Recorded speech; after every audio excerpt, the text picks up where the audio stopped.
दोस्तों साथियों, आपने श्रवण कुमार का नाम सुना होगा, जो अपने अंधे माँ बाप को बहंगी में बैठा करके देश के चारों तीर्थों की पद यात्रा द्वारा कराता है। अब ये हम इसका कोई हम ठोस प्रमाण नहीं दे पाएंगे कि उन्होंने कराया कि नहीं कराया, लेकिन जो धर्म ग्रंथों में वर्णित है उसको लेकर के हम आज श्रवण कुमार की घटना को अपने इस वीडियो में लाए हैं। हुआ ये कि आज भी ऐसे भी बच्चे हैं जो अपने माँ बाप को, बूढ़े माँ बाप को पूरी सेवा भाव से जो है मदद करते रहते हैं और वृद्धावस्था में अपने बच्चों की तरह जो है अपने माँ बाप की सेवा करते हैं। हाँ, ये भी है, ये इस तरह के लाखों में लोग देखे जाते हैं, लेकिन हम वहीं पर जहाँ श्रवण कुमार की घटना लेकर के आए कि किस तरह अपने बूढ़े माँ बाप को बहंगी में बैठा करके पैदल चलते हुए, आज की तरह एरोप्लेन नहीं, पहले ट्रेनें नहीं थी, और उस समय कैसे उसने तीर्थाटन कराया होगा, ये सोचने वाली बात है। अगर कहीं सत्य घटना है तो, और काल्पनिक है तो काल्पनिक भी जो है इंसानों में इंसानियत लाने के लिए अगर कोई काल्पनिक है तो उस घटना को सच मान करके स्वीकार करना चाहिए। तमाम हमने जगह ऐसा देखा है कि बाप मर गया तो लड़का भी जो है घस खा के गिरा और मर गया। अभी कानपुर की घटना है, एक बाप को हार्ट अटैक आया और लड़का जो है हॉस्पिटल में दिखाया गया, हृदय रोग विशेषज्ञ संस्थान में, और वहाँ से गोल चौराहे के पास पहुँचा तो डॉक्टरों ने वहाँ पर उसे मरा हुआ साबित कर दिया था कि नहीं, वो तो पहले ही मर चुका है। लड़का बाइक से था, 4 पहिए गाड़ी पर जो है उसका बाप था, और गोल चौराहा से जैसे आगे गिरा तो गिर गया, और जब तक डॉक्टर के पास ले जाया गया वो भी मर गया।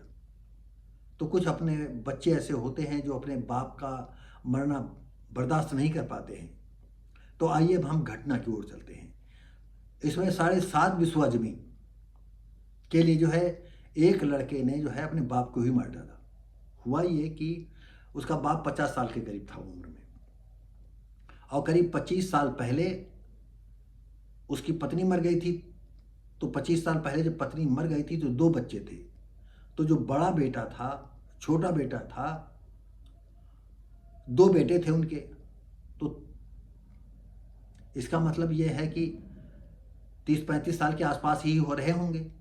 और भी 6 साल पहले ही जो है वो राजमिस्त्री था, उसने शादी कर ली। शादी करने से उसके भी 2 बच्चे हो गए। तो जब 2 बच्चे हो गए तो 4 बच्चे हो गए, तो 4 बच्चों में बराबर का हिस्सा लगेगा। और 1.5 बीघा जमीन थी, 1.5 बीघे जमीन में 7.5 बिस्वा जो है चारों को जमीन आती। अब बाप की गलती ये थी कि अगर तुमने तो शादी कर ली है और तुम्हारा जवान लड़का है वो भी शादी करना चाहता है, तो क्यों नहीं बांट दी? सिर्फ पैदा करने के लिए थे। यहाँ दोनों मतलब हम बाप की भी गलती दे रहे हैं कि बाप को चाहिए था जमीन दे देते। अरे वो कम से कम 7.5 बिस्वा में अपना खेती बाड़ी करता, और कम से कम अपनी पत्नी जो शादी वादी उसकी लग रही थी उसमें आता कि इतनी हमें ज़मीन है और हमको इतने मिलेगी। भले आप पूरी ना देते तो यही कहते कि जो है हम 10 बिस्वा हम रखेंगे और 1 बीघे में 4 लोगों बांटते, 5-5 बिस्वा दे देते हैं, लेकिन देते तो कुछ कि पैदा करना सिर्फ और अपना हक जताना कि नहीं मेरा बेटा है। ऐसी ही घटना को लेकर के हम आए हैं। तो दोस्तों साथियों, 7.5 बिस्वा जमीन के लिए बेटे ने अपने पिता को मार डाला। एक श्रवण कुमार की कहानी जग जाहिर है। दूसरी तरफ अक्सर बेटों द्वारा अपने पिता की जायदाद के लिए अपने हाथ खून से रंगते हुए सुना होगा। हरदोई, हरपालपुर, बरनई चथरखा गांव निवासी राजू 50 वर्षीय राजमिस्त्री था। पहली पत्नी का निधन 25 साल पहले हो गया था। 2 पुत्र सिमरत और सुखमन 6 साल पहले झारखंड निवासी एक महिला से शादी कर ली, 2 पुत्र हैं। ग्रामीणों के मुताबिक मंगलवार रात लगभग 9 बजे सुखमन ने पिता राजीव से जमीन देने के लेकर विवाद किया। बात की तो बाप माना नहीं, तो आपस में विवाद हो गया। वहीं पर पड़ी ईंट से वार सुखमन ने कर दिया और राजीव मौके पर ही उसकी मौत हो गई।